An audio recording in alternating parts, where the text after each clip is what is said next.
అందరికీ లలితాదేవి నవరాత్రులు శుభాకాంక్షలు. అందరూ బాగుండాలని అమ్మను మనస్ఫూర్తిగా కోరుకుంటున్నాను.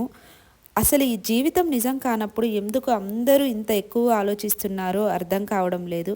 కర్మలు తీర్చుకోవడానికే పుట్టాము. ఆ కర్మ తీరాక దేహాన్ని విడిచిపెట్టి వెళ్ళిపోవాలి. లేదు అంటే అమ్మ ఒక పని మీద పంపించిందని ఆ పని పూర్తయ్యాక మళ్ళీ ఈ దేహాన్ని విడిచి వెళ్ళిపోవాలి.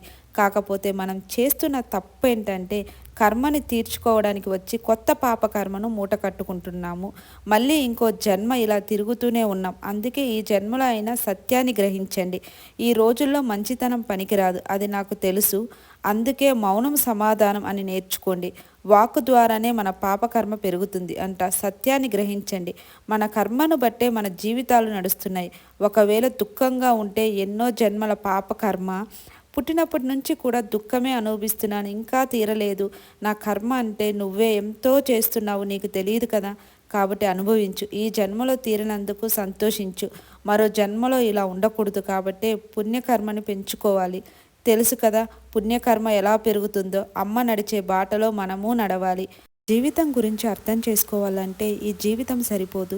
క్షమాగుణం బలహీనత కాదు, క్షమించడానికి శిఖరమంత మనోబలం కావాలి. స్వర్గాన్ని నరకం చేసేది, నరకాన్ని స్వర్గం చేసేది మన మనస్సే కాబట్టి మనస్సును జయించిన వారు జీవితంలో దేనినైనా సాధించగలరు. జీవితంలో ఏదీ శాశ్వతం కాదు, ఈ క్షణమే శాశ్వతం. అమ్మ పాదాల్ని పట్టుకోండి. శ్రీమాత్రే నమః.